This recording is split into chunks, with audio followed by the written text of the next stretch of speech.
Hello and welcome to Talk Spooky to Me, the Ghost Story Guys mail show. I'm Brennan Storr. I'm Paul Bestel. And this is our opportunity to hear from you, our listeners.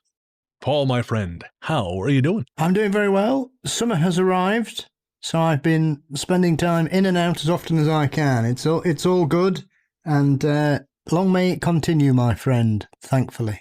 How about you? I'm good. I am freshly returned, well, I guess a couple days now, from my trip on the weekend down to Logansport, Indiana for the Goblin Market. Of course, hosted by artist Brett Manning, who's a friend of the show. I finally got to meet Brett in person, which was very cool. I also got to meet her husband, Frank, who's a really cool guy, very talented musician. Got to hear him play later in the evening, and really just had a nice time hanging out in the countryside in Indiana, which I think is probably the only time and place that is possible. Because what I learned is that Indiana is primarily composed of cornfields and detour signs. Okay. Yeah. We had a listener, Winter, who asked me to sign a copy of my book. And I noticed that the return address was in Toledo, Ohio, which is on my way down to the Goblin Market. So I took the interstate down to Toledo, and I actually hand-delivered it to Winter's house. And she wasn't home, so I just left it in the mailbox. And I waved. She had a Ring doorbell, so I waved at it. I took off. And I got this hilarious message from her on Instagram afterwards, along with a photo of me, a blurry photo of me on the porch looking like Sasquatch on a trail cam. What's wrong with that man? He's not stealing our boxes. Oh, yeah, no, I took a box just so it's not weird. It's an American custom. You got to steal some Amazon parcels. It's the hobby that brings the country together. So, yeah, afterwards, I took from Toledo down, I took the back road. So it took a lot longer than it should have, but I love the countryside, and it's a hell of a lot more interesting than the interstate. But what I discovered on the way back is that, yeah, there are a lot of construction detours happening in Indiana. So I spent probably 3 times as long as I should have pinballing back and forth through cornfields until eventually I thought, no, we're getting on the interstate for a little bit at least. Because otherwise, if I stay much longer, they're going to make me buy a house. Yes. Or you could end up in Children of the Corn 5. That is entirely, as long as it's not part 3. Part 3 was super gross. But yeah, it was a really great time. Again, it was really cool to finally meet Brett and Frank, and they have a lovely piece of property down there. And the Goblin Market is just a really, really great time. I know they don't like to advertise it too much because they don't really have the facilities for a large crowd, and they have quite a crowd anyway. So I won't say, you obviously can't say exactly where it was, but still really, really great time. So thanks to those guys for hosting that. And I look forward to next year. Yes, I was very, very jealous. So I'm glad that everybody had a great time. We just got to get you down there next year. Yes, well, win the lottery and then that's me. I'm off. Perfect. Case of wine. North America for about 5 years, I think. I look forward to it. I got to fix that lottery. Stay for the World Cup. Oh, is that next year or 26? 26. There we go. So we got time. Yeah. Do it while I can, because then we're hosting the Euros in 2028, which will be great fun. Before we move on to the mail, I will say it was not all sunshine and roses, because a Bren trip is not complete without some kind of terrible underlining. And I was staying at a Super 8 by the highway in Logansport, and which was actually very clean and really great. So this is not a mark against the hotel. The hotel cannot help where it is located. But after the Goblin Market, which has music in the evening, I went for a little drive, took some pictures, and then I decided to go back to the hotel and work for a little bit. So I stopped at the liquor store across from my hotel. So I bought myself a lovely bottle of mezcal and was chatting to the guy at the counter, who told me that, one, he thought I was local. I'm not sure what that says about me. But he was telling me about a drive-by shooting that happened outside the store a couple days prior. And I thought, well, I can still pick accommodation. And I still have that gift. Thankfully, no one was hurt. No one was actually hurt. Their aim was not good. But he said, well, at least that was over. But he said, we still have had these armed robberies in the neighborhood too. And I thought, Jesus Christ, I'm getting out of here. I always forget, really, where Indiana is in America. I don't know whether it's just that concept of it. I always think it's further down than it is, but it's not. It's quite near the top. Yeah, to be honest, I'm the same way. Again, if I take an interstates, it was only about a 5-hour drive, 5.5-hour drive from here down to there, which, in the grand scheme of things, isn't that far. But I always imagine it being, much, much further south. I know Brandon was going to think it was the Haunted America conference, which Yes. which was in Illinois. And I thought about it. I thought, oh, geez, I wonder if I could go down there and bug them. So I thought, well, how much further could it possibly? Okay, that's another 6 hours. We're not doing that shit. There is a limit. That's another UK. Yeah, exactly. Yeah, not happening. I will say though, Paul, this was well timed, because when I was younger, I used to do this quite a bit. I would take these road trips. You know, I remember my very first one was 2010. I just got my driver's license, and I took it really. I won't get into the details of it, but a lot of those stories I've told on the show, you know, kind of had weird experiences on the road, and I used to love doing that shit. But honestly, since I've been doing the show, so since 2017, I haven't really been able to do that. You know, because getting anywhere from Victoria is kind of a pain in the ass. And for a long time, especially after, you know, my involvement in the small business that failed, I just couldn't afford it. You know, I couldn't afford any kind of lengthy trip. And so this was really cool because it was kind of like returning to myself. It felt like reconnecting with a part of myself that I really quite liked, but just had sort of been cut off from for a long time. And it happened just at the same time as I had a chance to talk to the woman who sent in the original Bumblebuzz story. Yeah. Yeah. So that's 2018. And so this episode is kind of like coming full circle for me. It's kind of like ending one era of Ghost Story Guys and starting an entirely new one. And so on this episode, folks, you will get to hear not only me and Paul answer your messages, but after the midpoint, we will be playing an interview with Anne and Dee, who again were the original experiencers of Bumblebuzz. They're going to talk a little bit about their experience, a little bit what life has been like since then. And it's just, again, we don't have many opportunities to do that, to sort of follow up with our contributors. So it's, again, it's a very cool episode. And I think, like I said, this feels like drawing the line under a particular part of my life. So without any further ado, let's get to that mail. Our courteous and efficient staff is on call 24 hours a day to serve all your supernatural elimination needs. We're ready to believe you. James writes via the medium of Instagram, "Hey Brennan and Paul, I love the show, and I agree with Paul on Under Paris. I thought it was a dark comedy, but I have a story to share. But when my mum got her home office job, we had to move her desk from the company she'd been working at. Well, she had to use the bathroom and said to me whilst we were in the office, 'Stay in the light.' I did, and not even 5 minutes after she'd left, I saw a small shadow person duck behind the wall in the dark, in a meeting room, and then it kept looking back. I then saw someone in the boss's office moving about like she was going about her day, just doing her work. It's 11 o'clock at night. It saw me, I saw her, and then she disappeared. When I mentioned it to my mum, she said, 'Oh yeah, we've had an office ghost for about 10 years. Well, a heads up would have been nice, Mom. It's not a good office if you don't have a ghost. Having spent so long working with an office ghost, I'm quite happy now I don't have one here. Well, the one at my office doesn't live on my floor, so I'm not really bothered. Oh, really? So what have people experienced? We've got one that kind of well, I'm not sure if it's the same thing. There's got one on the 3rd floor that turns the lights on because it's sensor lights. Oh, okay, yeah. So if there's nobody there, there's no light on.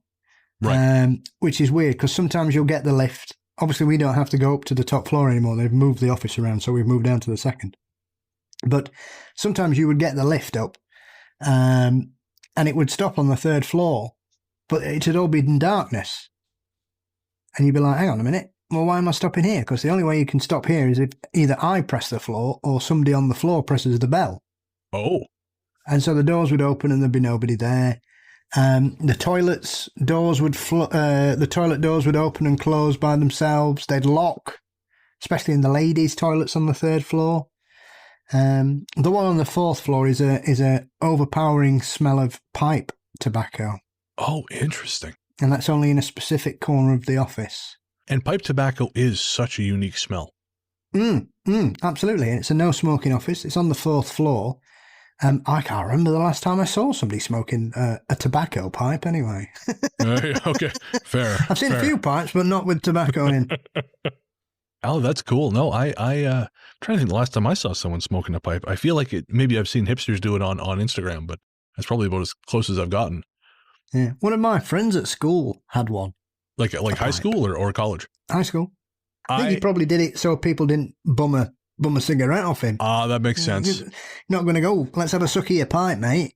No, that's well, true. Might do, but it doesn't go down well. No, I was going to say, if they do ask, they're a serial killer. So. Well, you can't be too careful where I grew up. I believe it. Actually, did I tell you that Nick has been watching this? She loves medical programs. She has the strongest stomach in the world. Nothing bothers her. So she loves watching these ER programs where, people have got hit by 16 trucks and their entire chest is sticking out of them. Yes. And she's watching one in Barnsley. Yes, A&E, After Dark. Yeah, she is hooked on it. She's probably trying to understand what people are saying. No, she's from the southwest. They can more or less understand you guys. Oh, that's all right then. Good. Because I think if somebody from the southwest, nobody around here would understand what they were talking about. She also dated a guy from Sheffield before she met me, so I figured. I see. They don't talk the same, Brennan. You've got to be careful. Oh, really? Okay, so I'm crossing cultural lines here.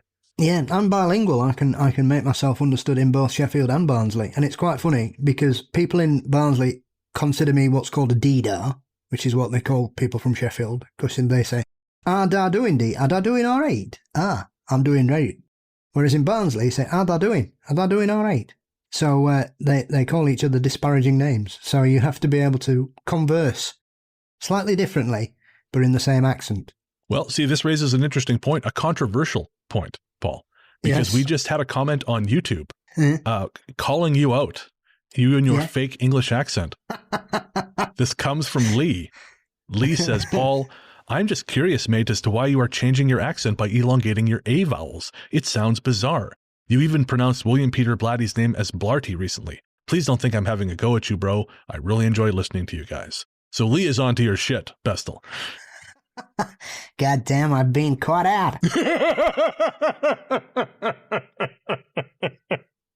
Oh, man. Good times. No, so, that has been pointed out. I do, for some reason, say grass and bath, which are not, both words around here, you say grass and bath. But I've always said Blarty, because that's how he pronounces his name, Blarty. I think we forget how much accents can be determined by just shit you pick up, or can be affected by things you pick up from just the world. And I've got a bunch of weird American inflection in words I say, and again, I did not grow up anywhere near America. I didn't even go to America until I was 19, so it's just probably shit I heard on television, but it just kind of percolates down through your brain. When I was a kid, I couldn't say Dracula. What'd you say? Dracula. Till I was about 8. I used to love Count Dracula. That's amazing. He will forever be known now as Count Dracula. So yes. But what's wrong with William Blarty? Not a thing. So this next one comes from Christina. Christina says, I have lived in or within a few hours of Philadelphia for over 8 years now. In that time, I've visited a place called the Mutter Museum twice. It's known for displaying exhibits related to the human body and medical oddities. It is a really interesting museum that I highly recommend for people who can dedicate 2 hours of their visit in the city to it. There is an entire wall of skulls, a collection of foreign bodies inhaled by people, and the tallest human skeleton in North America. Plus, lots of smaller pieces that I think can connect with anyone, and usually a rotating exhibit that is interactive. I was lucky enough to see the exhibits featuring the soap lady and the 1918 Spanish flu epidemic. However, the museum always leaves me with a heavy feeling. I'm sure it's related to the subject matter inside, but neither I nor anyone I know has been able to stay longer than 2 hours. It just gets too overwhelming. My second visit sticks with me the most. My younger brother was staying with me after graduating from high school a semester early. I decided to take him on a day trip to see the museum because we both like weird things. In the basement, we saw a child's skeleton that had hydrocephalus, water on the brain. The child's skull looked 3 times bigger than it should have been, and it was the cause of their death. My brother turns to me and said, "That could have been me." When he was an infant, he developed hydrocephalus as a result of shaken baby syndrome caused by a hired caregiver. He luckily survived and has lived a normal life with no lasting damage, but it was sobering to see what a difference 100 years of medical advancement have made between life and death, especially for children. We left soon after that and had a silent car ride home. I wouldn't be surprised if the Mutter Museum turned out to be haunted, but mostly I think it just leaves the living haunted by the pain of people from the past. I'd love to hear a Haunting in Philadelphia episode if you could find enough stories. It's such an old, for the US, and fascinating city. but I'm sure there's lots of touristy BS mixed in with actual experiences. Keep up the great work. Sincerely, Christina. Oh, Christina, thank you for sharing that. It sounds like a really heavy place. I'm curious. I mean, I'm not much for medical oddities, as I mentioned. My wife has a very strong stomach. I don't for that kind of stuff, but I'm always up for. Sounds good. Sounds terrible. I'm always up for bones. I find bones very interesting. I know what you mean, but yes, it's all in the phrasing, isn't it? Yeah, that's it. I didn't know much about it, to be honest, and I've just been having a quick check there. I mean, why would you not want to visit a museum that is home to a megacolon, which held 40 pounds of feces at the time of the original owner's death? Why would you not want to see that? I like strange things. I'm very interested in that. Obviously, had a deep love of paleontology and archaeology over the years. So yeah, that kind of place. I've never heard of it. I have to be honest. So it looks right up my street. That. It sounds cool. I haven't had a chance to check it out yet, but it sounds like someplace I'd want to check out. I've always been curious to visit like those. Sometimes you'll see on the internet those ossuaries in Eastern Europe. Where everything is made from bones. And again, I'm just fascinated by that concept. I would love to see something like that. So the Wall of Skulls is probably the closest I'll get for the time being. Because I think Philadelphia's not that far away. I've been there once, but only very briefly. Had a very bougie cheesesteak sandwich. Oh, Philly cheesesteak. Oh. This was like the elevated version, because the real one is like frozen chipped beef with spray cheese, and I have not had that one yet. But the one I had was solid. Yes. Philadelphia, what a place. Incredible musical history, and of course, Rocky. Naturally. I love that they have, or at least used to have a statue of Rocky on the stairs, while they had also had a very real boxer who they had no statue of.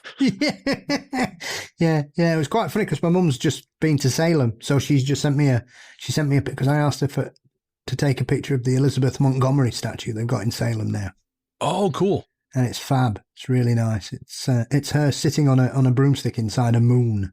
Oh, that's fantastic. You'll have to show me the picture sometime. I will. I will send it over later. All right. Speaking of tourism. Yes. Let's head to one of the most notorious prisons in the world. As Yana, one of our patrons, writes, we went to Alcatraz on the night tour. I don't know if I'm so dead inside, but I got zero vibes of any kind there, despite the bazillion reports of paranormal activity over the decades. I had anticipated some kind of negative atmosphere, but nothing. Zip. They had really great docents who clearly have a goal about educating folks on how the incarceration of BIPOC, folks with mental health struggles and poverty, etc., are overrepresented, past and current. Less of the Al Capone and Birdman story, so I really appreciated that. The cell block is actually a lot smaller than I thought. I went into one of the 6 whole solitary confinement rooms with the door closed for about 14 seconds. 14 days was the maximum they were to be there, but that wasn't followed. Completely dark and cold. We didn't end up going to the Winchester House. Far too time-consuming and expensive to get there. Ah well. Anyways, hope you and Paul are well. Thanks for reading, Yana. As for Alcatraz, I do think it's interesting, but I almost wonder, it hasn't been a prison for so long. You figure most of what's going to be there, you've got thousands, I think probably maybe even millions of people coming through every year. Past a certain point, you almost wonder if these things just kind of run their course. Yeah, I mean, it's one of those things though, isn't it? I mean, as with anything, as Yana says, she goes there and doesn't feel anything, but it's the expectation, I think, and this is the thing about the paranormal, is that it doesn't do it on demand. And I think it's that kind of place where you've really got to sort of go regularly, I would imagine, to get a feel of it. I would imagine it's a very different place at very different times of the year and different times of day, and especially because of its location and the history around it. I don't think you can't go into Alcatraz without sort of having some preconceived ideas about what may happen to you. That is very true. I think it's one of those places it's just so well known. Yeah, but brilliant. I'm once again extremely jealous of somebody else going somewhere great. Yeah. So thank you, Yana. So we have a 2 for next. This will be our final word on film soundtracks. I know it's a conversation that came up on our previous Talk Spooky.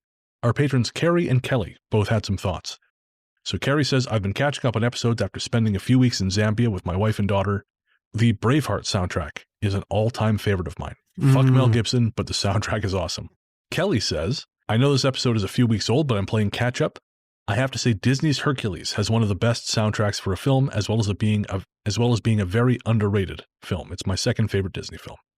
So, Carrie, I have to agree. I think James Horner did Braveheart, and I almost feel like he never did better than Braveheart and Titanic. I think he sort of peaked, especially with Braveheart, and I feel like a lot of the stuff he's done since then has been kind of derivative of that. But yeah, Braveheart has a stellar soundtrack. Yeah, absolutely. I mean, it's one of those, as we were talking about I think we mentioned the film the other day, I think the soundtrack to The Last Mohicans and Braveheart are very similar.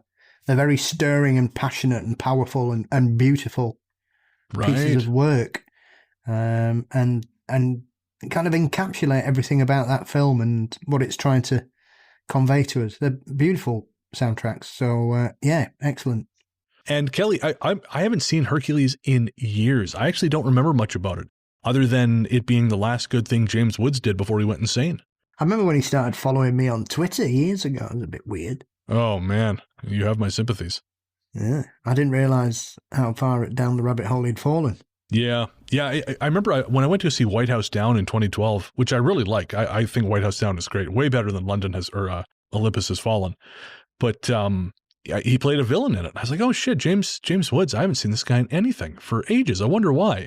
Google James Woods. Oh, that's why. Okay. Well, never mind.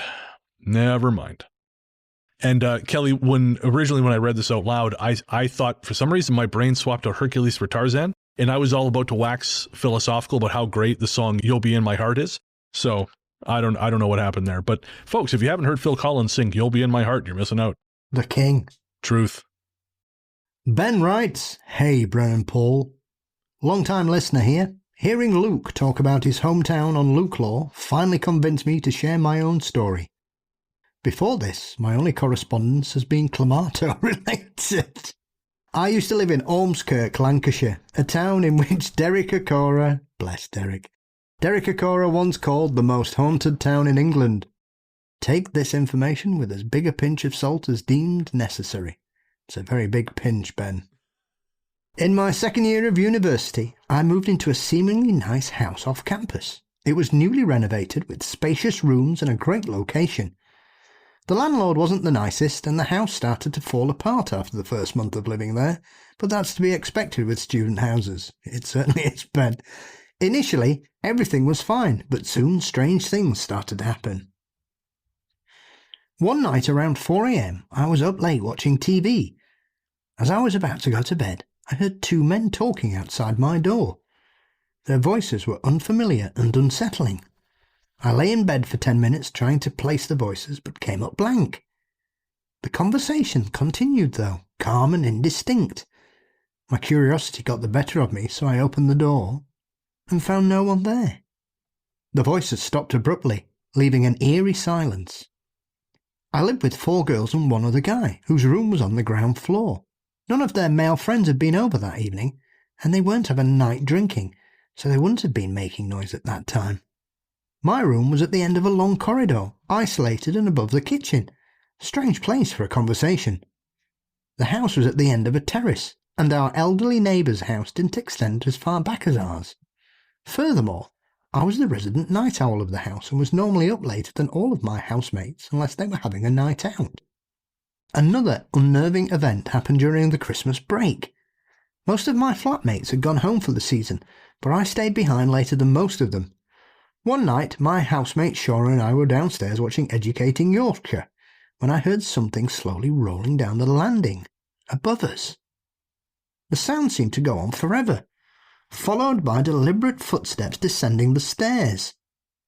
We froze, staring at each other in terror, waiting for whatever was moving towards us to reach the living room that we were currently inhabiting.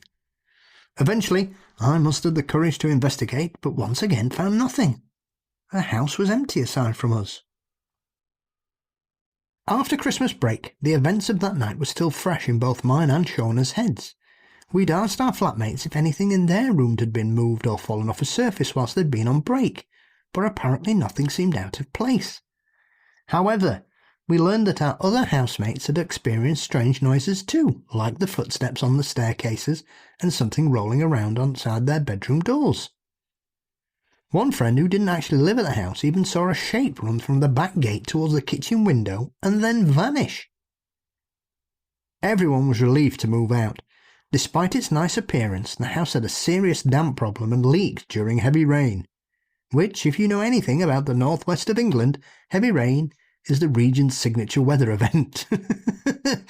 Initially, I thought these experiences might have been mould-related, but the paranormal events were too consistent to ignore. My next place had its odd moments, but nothing compared with the eerie occurrences in that second-year house. Thank you for taking the time to read my experience. I have a few more around the time working in cinemas and a short trip to Mexico a few years back that I'll be sure to write up in due course. I absolutely adore the dynamic banter between you two and would like to thank you so much for creating such a lovely community and show. Keep up the fantastic work. All the best. Ben. Well, Ben, thank you for the kind words. Again, we're honored to have the community we have. We're really grateful that you guys enjoy what we do, and we love hearing from you. That actually reminded me, Paul, Ben's experience reminded me of a story from way, way back in the episode, The Forest is Trying to Kill You. I want to say it's like 30-something. It's like 2018. But we had a similar story where a woman was she was visiting her in-laws, and she was hearing people outside, but there was no one there. And I know I've said this a million times in the show before, but I've had that experience as well. I remember being in bed with Nick and hearing what sounded like two teenage girls discussing the movies on my shelf, across on the other side of the wall in the living room.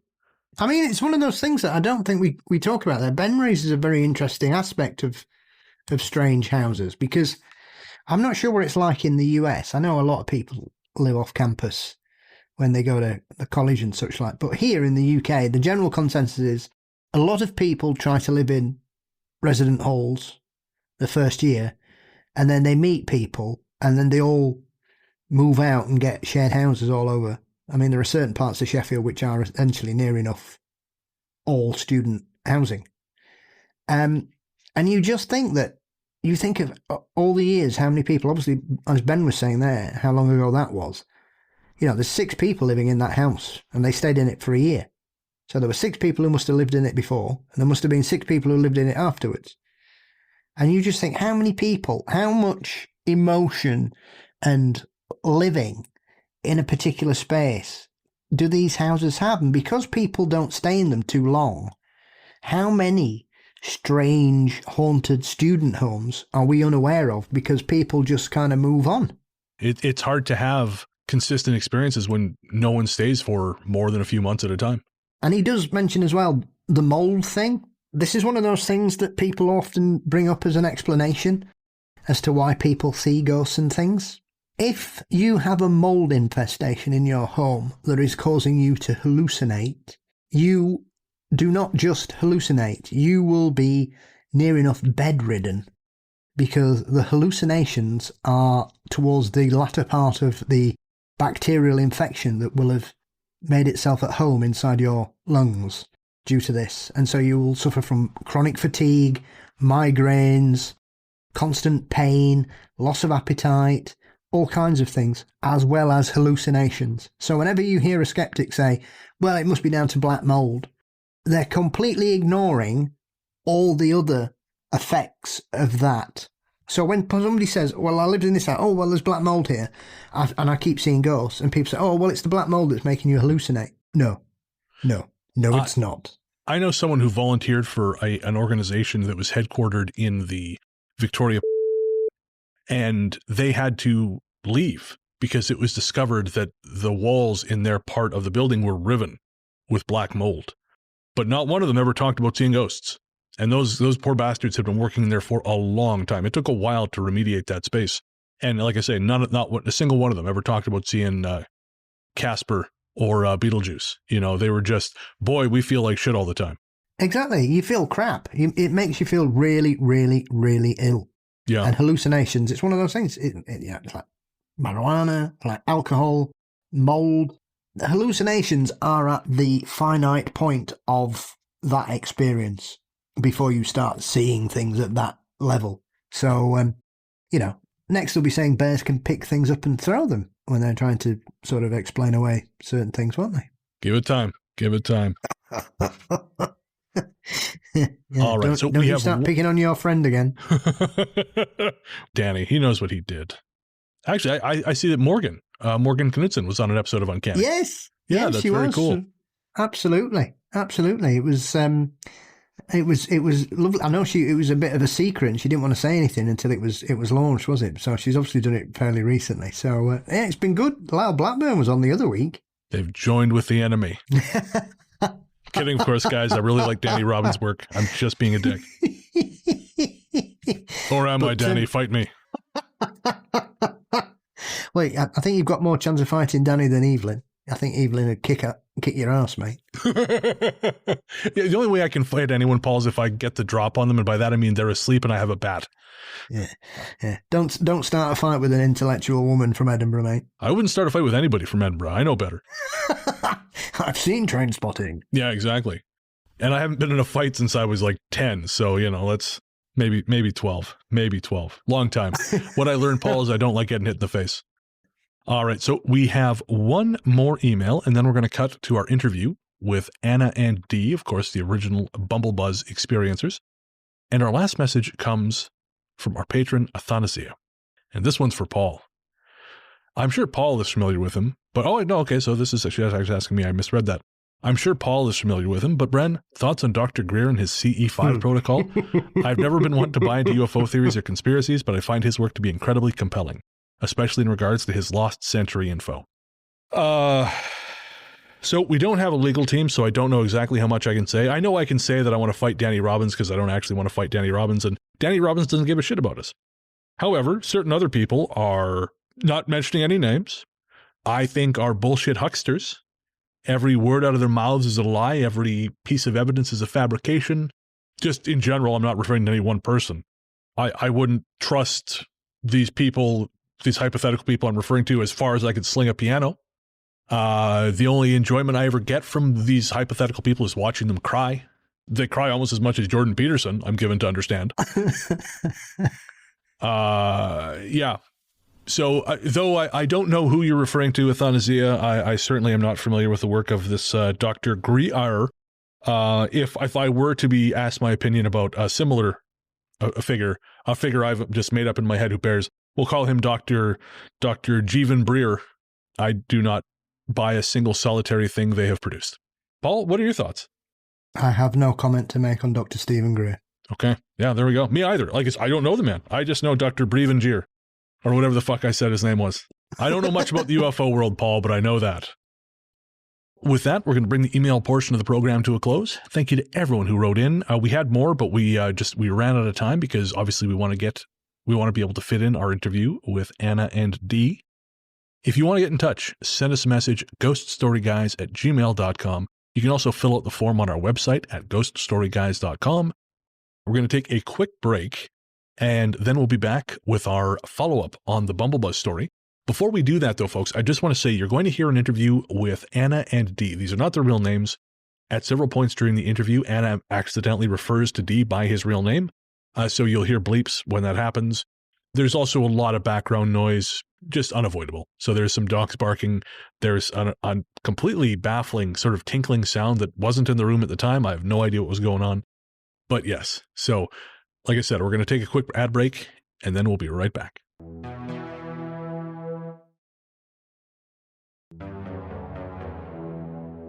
Welcome back. As I said before the break, I am here with two very special guests. If you've listened to our last episode 191, Dial E for Exorcist, you will have heard the story of Bumblebuzz. Bumblebuzz, of course, is one of the most well-known stories from Ghost Story Guys, and we're lucky enough to be back in touch with the original experiencers, and they are here to talk about Bumblebuzz and how things have been in the time since then. And this is really a first for Ghost Story Guys. I don't know that we've ever spoken to experiencers like this, so I'm very, very excited to have you here. And of course, their names are Anne and Dee. Guys, welcome to the Ghost Story Guys. Thank you. Yeah. We were kind of shocked it was like a fan favorite. And so I think I reached out like maybe 2 years ago to be like, if you want to follow up when he's older, because Dee, you're 11 and a half now. I feel like it's good to let kids have a chance to grow and see what they remember, but also kind of have enough agency on their own to be like, do I want to do this? Is this something that you just told me about, or do I actually remember this experience?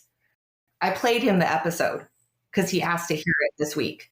So he has heard it. So he might, be remembering what he listened to. But when we talked about it, you described Bumblebuzz to me in a way that you've never talked to him. I didn't know then. Why don't you tell Brennan how you remember what he looked like and describe what it was like to see Bumblebuzz? Because that's not something I include in the story. Because honestly, at 2, you didn't tell me much other than Bumblebuzz hurts me. Well, how I would describe it is like a silhouette of a person, but like a really tall person, 6 feet, I'd say 6. So I'm almost 6 feet. How in relation to me? What would you say? I'd say if they were sitting down, they'd usually be like up here. So like 10 inches above me? No, like 6 inches above you. Okay. What else do you remember? I don't think they walked. I think they did a hovering motion. Oh, okay. So they didn't really move so much. It was just when you saw them, they were kind of in one place. Yeah. Interesting. Do you remember the shaman? A bit. I have a hard time even remembering it now. I remember what he did. Okay. So basically what he did is he came out, he had the sage put around the room, and then we went to the backyard and he gave me the crystal in the backyard, right? Mm-hmm. Yeah. And then, I went missing in the story. Mm-hmm. Do you remember your preschool teacher being there? No, I don't think so. Yeah, she kind of stayed in the background. She held the baby for me while all this happened. Your younger sister was, maybe 4 months old, really little. What I remember most about in these experiences was that he would have these tantrums that were literally our neighbors would come out. Now we have 3 kids, and his older sister is, I hate to make you feel like the bad brother, but she's a very well-behaved kid. We had tantrums for a brief window of her development, but were these kind where he was writhing on the floor and screaming and kind of just curling up in a ball, hitting his head on the cement. And it just got really worrisome because there was just no way to calm him down. And he started saying something about pinching and something about Bumblebuzz. And at first, in my mind, I thought he's either been stung by a bee or he's seen people on TV or whatever, kids seen bees sting you and they buzz. But this was insistent. And then he started talking as if it was a person there.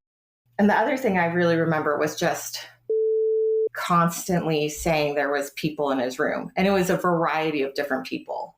It wasn't. Oh. There was only one person who you described as continually coming back, was the skeleton man. And that was a little freaky. I mean, I know you'd seen The Nightmare Before Christmas, so there's that, could it be the crossover of Jack Skellington? I mean, that's the only movie I'd seen. Yeah. Besides. Toy Story and Cars. And the way you talked about him was that he would come to your bed at night and crouch down and talk to you. And that was really scary. Yeah, no kidding. Yeah. So. And did you ever worry that maybe there was someone in the house or getting into the house? Well, funny enough, we were just telling our relatives who were visiting right now, and we had to tell them, we're going to be doing this podcast in your guest room, by the way, and it's about ghosts.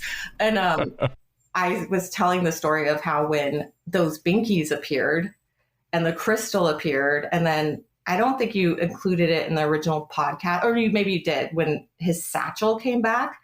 I really had moments where I was like, is this all a big hoax or a big scam? He never asked for money, but I was like, is he coming back into our house somehow? It wasn't a very secure house. It just had, standard single locks. Is he somehow coming back in and planting these things? And then he's going to oh yeah, that's the ghost. That's, there was this moment where I was like, is this all a very good ruse? And then, I knew he lived up in far northern California, up in the Mount Shasta areas, I believe, past Geyserville, I think. So I knew that would be quite the journey. And also, he never asked for money. He seemed very sincere in wanting to help Dee. And then also he was very, it seemed to work, right? Like it didn't seem like there was a few days after he came that were that tumultuous sound. But there was also something very creepy that happened that I don't know if I felt like I sent you guys an email 20 pages long. And I was like, sometimes when the story gets too much, like you go like, okay, lady, you're pulling my chain. But other than that, back to my original point, it seemed whatever he did worked after about a period of a week. Okay. Yeah. And in terms of like thinking something like a person breaking in, I had talked to a pet psychic at one point for our cat. Our cat had gone missing. And this was before your dad and I became parents. And our cat went missing. And the pet psychic warned me that there was a shadow thing trying to get into our house. So it's kind of interesting that you frame it as somebody breaking in. And I just kind of always was like, oh, you want to say something, sweetie? That's kind of interesting because like how I described Bumblebuzz was like a silhouette kind of thing. Mm-hmm. Yeah. And she described it as this very immature entity that really wasn't like a human spirit. She said it was a shadowy dark thing that just lurked around our house, but not like, she kind of said like it wasn't very sophisticated. Well, I mean, is how she put it. I want to say pinching is mature, so yeah, that's not very mature, is it, to target a little child and pinch? And yeah, you're right. So it could have been that thing from all those maybe 2-3 years before you guys were in our lives. And it's one of those other weird things that happened that I was like, our cat Clover went missing on 4th of July weekend, of course, with fireworks, and we just couldn't find him. And I just was like, you know what? I'm going to call one of those pet psychics and see what I can find out. So, yeah. If one of my cats went missing, I would do anything I could to get him back too. Yeah, he did come back. He did come back. Oh, good. Yeah. Now we don't have the cat anymore. Yeah, he passed away. Oh, I'm sorry to hear that. Yeah, he was a good cat. I like to think they're all good cats. He was Yeah. like 14. Well, I mean, and being in the skeptic mind too, he was a black cat. So when she said this, and he was a kitten when I was like, okay, a young, immature male black shadow cat, sure. That maybe she's talking about my cat, right? Anyhow. And I've actually, I don't know if you recall from your time listening to the show, but I've also seen those shadow men. Yeah, you talked about it when you were a kid, right? Or do you still see them? No, actually, I was touched by one when I first started researching my book. Oh, wow. Yeah, I woke up in the morning. It was next to my bed. It was a beautiful sunny morning. Yeah. And before I could move, it fell across me in bed. Ooh. And I felt this electricity shoot throughout my entire body. Huh. And and I had my own shaman experience that finally cleared it. I won't go into it, but okay. So that's when I read your email. It hit a lot of familiar points with me, and that's why I was very interested to share it. And again, I think that's why it resonated so much on the show, because it connects, I think, so much with other real life experiences we've talked about. Yeah, it was. I mean, it didn't feel like amateur hour when it happened. When he showed up. And he has the coolest name, and he did look like he was some kind of Jedi who just showed up. I mean, he was very fit. He was tall. I would say he was like in his mid-50s. He came with, like a fanny pack of items and then a bag of items. And it just felt like, okay, this guy's going to take care of this. And, that was honestly my goal as a mom, was not to prove the paranormal. It was to make this little guy here feel safe in the house. Sure. Also, I mean, in a way, like, I don't like dealing with tantrums. I'm not the best at it. So it's like, I'd like this to stop, right? But it was hard because you were experiencing things constantly. And then there was a few times where I thought I saw things with him, and he would just say these things that this like kind of confirmed it. Like that time you don't remember it, but I told you about it. I was giving him a bath, and I saw what looked like the silhouette, but also I could kind of make out a little bit of an outfit of a little boy leaning into our bathroom to look in. Oh, towards me. Watching me give him this bath. And I went, did you see that? And he went, oh, it's okay. He likes to watch us all the time. And I was like, oh, wow. yeah. Yeah. So I do remember things like that. And I do remember you just kind of always getting upset with things that we couldn't see. It was more based out of, I really want him to be able to feel okay. And Right. also, if you were having psychosis, like make sure we addressed it before you got older and tried to find out whatever. But you weren't. You're fine. I don't think The Nightmare Before Christmas was even the scariest thing I saw before that. Really? Yeah. You remember scarier movies? Yeah, one that's, the ending to Darby O'Gill. Yeah, that. Oh, yeah. Have you seen Darby O'Gill and the Little People? I'm familiar with it, but I haven't seen it. Oh, that at the end of the film, the banshee comes. And it's actually really effective special effects from the 1950s of this death figure woman. It's worth watching. It's actually, I think, one of the best Disney films. But in the end, she comes to claim the daughter of Darby O'Gill, the banshee. And they use this like upper lighting and these like weird chroma effects from back then. So she glows like green and she's in this death cape. Yeah, you'd seen that. That's true. That's fair. I saw that. Yeah. Out of curiosity, did the shaman talk much about what was happening in terms of, or his interpretation of what was happening? Because obviously we talked about Bumblebuzz, but it sounds like there were more things there as well. Did he have any sort of thoughts, or did he express any thoughts as to why this was happening or what was happening? I think the only thing he said was really, he really reassured me. It was more about this guy and his, because, we had two other small kids. Something about was getting these things attention. And then the other thing he said was that he walked around the house and he put cornmeal and tobacco. So he made like a barrier. And that was the one creepy thing that I don't think I included because I just felt like I'm running off the mouth at you guys. But when we left the house, we had this long driveway that ended on the sidewalk in the street. And directly across the street was our neighbor's really tall oak tree. And Dee here would be like, Mom, that thing that was in our basement is in that tree watching us. Oh, wow. And it just made all of us have the chills because it was like as if it knew that's where the line is and it could still see. And I remember another time I drove his sister to school. She was in kindergarten and that school wasn't far from our house. And where you park is a row of tall eucalyptus trees. And again, It's a hill. Yeah, you remember that hill. He wouldn't, he didn't want to get out of the car because he called it the cat raccoon. He said the cat raccoon's in the tree watching us.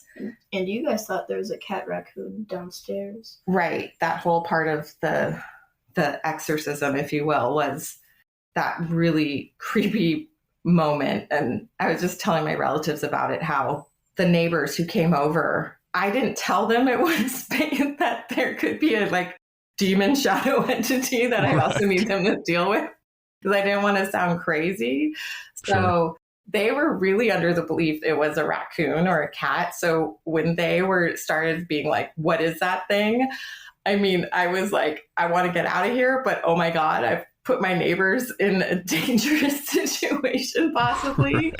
And also like, I mean, how they were talking about how when they're like saying it's huge, what the hell is that thing? It's walking around on its hind legs. I mean, I was like, what are they seeing? This is terrifying. But also kind of verified, right? But then to have this cat like jump out made it all the more like confusing because it was like, yeah, I guess cats can stand up on their legs and like, be scratching with their hind legs. But would they be walking? Yeah, but would they be walking? And also when I described the basement to our relatives, I was telling them that all the cabinets were they were at ceiling height. There was some on the bottom, but those ones didn't open because of water damage. The wood had swollen, so you couldn't pull the the cabinet doors open. But the top ones, obviously, they worked. And those were the ones that we heard just opening and closing and banging and banging and banging. And so I go like, what kind of cat has opposable thumbs and opens cabinets? Yeah. So that was, I go like, to your original question, the shaman said sometimes these things just show up in somebody's life. The other interesting thing, so we were the only second owners of the home. If you look at the geography of where the house is, it's a very nice spot if you want to look down at the big Bay Area water feature. So, I could see it being a nice location for past cultures. But what was weird was in our basement, there was a very worn out old mortar and pestle made out of a standard granite, small rock boulder. I never took it out. I was kind of like, I don't know why this is here. It was a dugout dirt basement in the back. I always wondered, did they find it, the previous owners, when they dug this out and just decided to leave it? So I kind of wonder if that was part of why we were experiencing these things. Did something to do with the land before us, just where the house was, draw those kind of energies? He never really said we were like a portal or was like special energy child, especially. It just was more like they were drawn to him and he could see them for whatever reasons. Once the shaman had finished and after that, you had that sort of week of weirdness from the basement. Yeah. Was that was the end of it? So you've never had to worry about that again? You've never had any kind of encounter in the house or subsequent houses if you've moved? Yeah, that's the other thing. We don't live there. We sold the house in 2021. So this happened about the mid 2017, I believe. I'd have to go back and look. So then we sold the house in 2021. But no, we never had any weird experiences after that. I do feel like we could never make progress in the house. Like we could never get the house fixed up and looking like the way we wanted. It just didn't feel homey. And I don't know. I feel like you became more able to kind of control your emotions. Your tantrums weren't bad. You never talked about him. I will say this though, he would not go anywhere without that crystal for about 3 months, and he'd have to sleep with it. And then again, just like how the shaman came and went in our life, the crystal disappeared. And when you were not needing it anymore. So that was very interesting to me too. He also gave you a really cool necklace with a little pouch on it. And one day you just lost it. And at first I was kind of like, oh God, we got to look everywhere for it. And then I just said, he seems fine without it. I'm just going to let this go. Because, kids can lose stuff and then you never find it. And they're very upset with you for a long time that you didn't do your darndest to make it come back. So I was like, well, if he's not going to mention it, I'm not bringing it up. So, right. But yeah, that, I don't know if you remember that, but you would take your crystal and your satchel everywhere with you. To the park, to school. Yeah. And that's probably how it got lost, to be honest. It's almost like with these things though, we have them as long as we need them. Yeah. Yeah. And I do remember there was a period of time where would go, or he'd be like four-ish, and he'd love to walk up to other kids and be like, I can see ghosts. Do you see ghosts? And I was like, oh, shh, that's not how we win friends at the park. This is true. Yeah, it also doesn't work as adults. So that's true. As I've learned. But it was really cute. And one funny experience was we were in a park with this family that was clearly very religious. And so the girls felt it was their duty to report to me, these little group of girls, that my son was kind of spewing blasphemy, that he could see dead people. Oh, no. Yeah, that was a fun experience. Before we wind up, I just want to go quickly back to the cat raccoon. How long after the shaman's arrival did that happen? So he came, he did his thing for a few hours. And then the next few nights we had those sounds in the basement. And then I think it was the third night we discovered the cat in the basement. And then the next 4 or 5 days was him constantly telling me it's watching us in the trees. And then it stopped. Because I did call the shaman. I did say, like, would this be sort of a thing that could happen where it's going to lurk around? And he did say, yeah, it's not going to be happy that we got rid of it. I mean, I just remember like one experience of really being like, this really creeped me out because when he's talked about it, because we were at that end of that long driveway and I put the kids in the car and I opened the trunk. And so I was standing kind of close to the sidewalk and I was like, where does that barrier, where does the cornmeal line end? Because I feel like I better stay in this thing. But obviously we had to live our lives and go out and do things. Sure. So, yeah. Now, was Dee aware of what you had seen in the basement? So when I went into the basement with our neighbors, I didn't bring the kids. Right, of course. If that answers that. Do you mean like, was he aware? He was the one who told me it was in the trees, if that makes sense. Right. But I guess what I'm wondering is, was he aware that your neighbors had seen what they had seen in the basement? Had you talked about it with him or? I mean, it's very possible, right? You know, I obviously, so my ex, his dad, has a disability where he uses a wheelchair. So he couldn't go down to the basement. And it's possible, because I did have to tell him like, well, you can't come down and do anything about this. I'm going to go get our neighbors.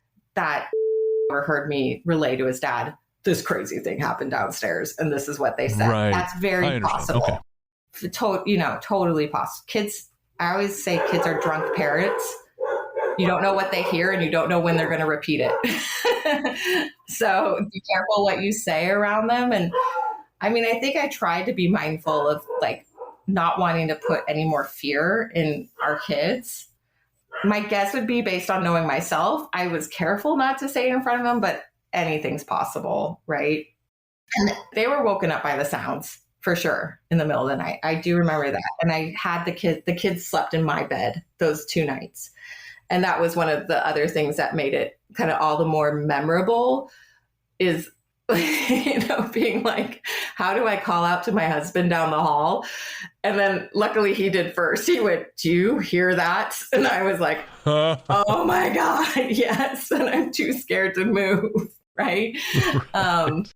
So yeah, we were trying to keep them safe, but also I think I want to, let's say all of this is very real. And I feel like I've had enough experiences, and your dad's, very full apparition, that if shamans are the answers, I want you to know your tools, right? So there was this part of me that's like, I'm not going to be like, oh, he's here to get rid of rats, right? Like or he's here to, bless the house. There was this part of me like, he's here to help you with these things, because for all I know, this could be something that you're going to have to deal with for your whole life. And it's good to know there's ways to help.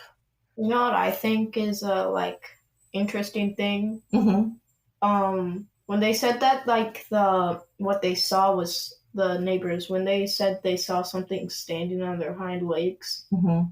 It could be like it turning into some sort of cat. Mm-hmm. And then once they let it out, it got in the trees. Yeah. Which would make sense. Yeah. You know what? You just made me remember something too. I told the shaman that the cat jumped into my arms, because I called the shaman the first night after all the noise to be like, what did you do to us? Right? Like, what is happening? Like, or maybe you didn't do a good enough job, right? Like, get back here. So I told the shaman that the cat jumped into my arms. It looked like it had been starving. I put it down and it walked to the middle of our backyard, and then it turned around and sat and just stared at me. And it was this strange feeling of no, you're free now, go. It felt unusual. Like the cat's behavior just felt unusual. And I had never seen this cat. I let our cats be outdoor cats. I knew who their neighborhood friends and foes were. So that was kind of interesting that this. Yeah. Yeah. We need a guy who fed all those cats. Oh yeah. That neighbor. We had a hoarder neighbor around the other side of the cul-de-sac, the backside. And he was an interesting old man who loved to feed cats, but he would get strangely protective of them. And that's where our cat actually went that one time. He disappeared and the old man accused me of stealing his new cat. And I was like, that's my cat. Thank you. Oh, boy. Anyways, yeah. Well, I'm happy that your lives are now free of that kind of negative influence. I'm happy that this was a one-off experience that moved you past that, and hopefully that continues to be the situation for the rest of both your lives. Yeah, I think so. I hope so too. And we really appreciate you guys like reaching out to us and sharing our story, but also, just kind of like not treating us like, oh, this is just fantasy or attention seeking, because it did not feel that way. And again, I just feel like if any of this does have an influence on people's lives, there's ways to deal with it. And I really liked when you did the original story and you spit test it with a shaman and they said like they do show up, like to know that somehow help will come. I mean, it felt very like divine intervention that I reached out to his teacher to be like, do you think he's psychotic or do you think this is this? And she was like, well, I know this cool shaman who can come and help. So I do think there's ways to get help when you need it. Absolutely. Well, Anne D., thank you so much for being here. This has been a real privilege because, again, this story's been a part of my life now for 6 years. So it has been a real privilege to finally be able to talk to you. Thank you both. Thank you. Thank you. All right, welcome back. Thanks again to Anna and Dee for taking the time to talk. And again, Paul, this felt like a full circle moment. I'm like Rambo in Rambo 3 with a much higher BMI. And I'm not stick fighting in a time on. Really, there's no correlation whatsoever aside from the fact that the word's full circle. Have you ever shot a bullet out of your own body using gunpowder, Brennan? My lawyer says I'm not allowed to talk about that. Okay, I just wanted to see if you were part of our special gang. Let me tell you about what I did with a ping pong ball once. I know, I regret saying that. I'm gonna leave it in, but I feel bad about it. Oh man, but yeah. So it feels like a turning of the dial. Like we are in a new age of ghost story guys, which seems fitting because episode 200 is coming. Like Nosferatu. And Nosferatu, yeah. There's no coincidence there that these things run together. No. And I'm coming up to 300. Holy shit. So it's a brave new world, Paul, and I'm happy to be in it with you. Me too. I'm glad we're in that car riding to the future together. Hell yeah. Where can everyone find you online, my friend? You can find me as Mysteries and Monsters across all social media platforms and podcast sites. Fabulous. I'm largely the truth on Threads, Instagram, Blue Sky, and Letterboxd. You can find my horror movie show Weird Together everywhere you get your podcasts. As regular listeners will know, we like to end every episode of Talk Spooky with a tune. This time around, we'll be sharing a track from our house band, The Revenants. The Revenants, of course, are a project of Boston-based musician Elliot Wilder and part of our label Night Harvest Recordings. This track is the lead-off single from their latest album. That album is called Los Feliz, now available on streaming platforms everywhere. And the track is You and I. Folks, from myself, from Paul, from everyone else who has been part of the Ghost Story Guys family, past and present, we say thank you for helping us achieve what we have achieved, and we are very excited to head with you forwards into a bright new future. We'll see you next week for episode 192, and until then, we will leave you with The Revenants and You and I.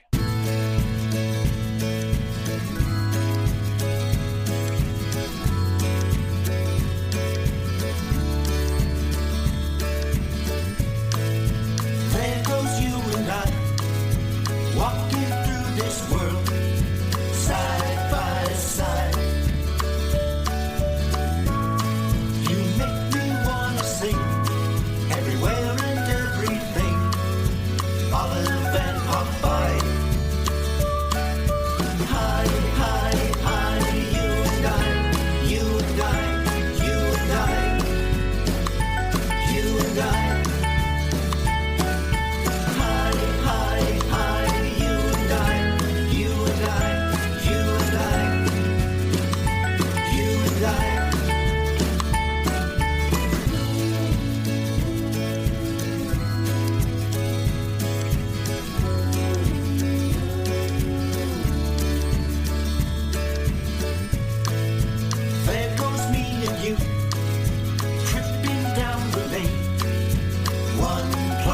One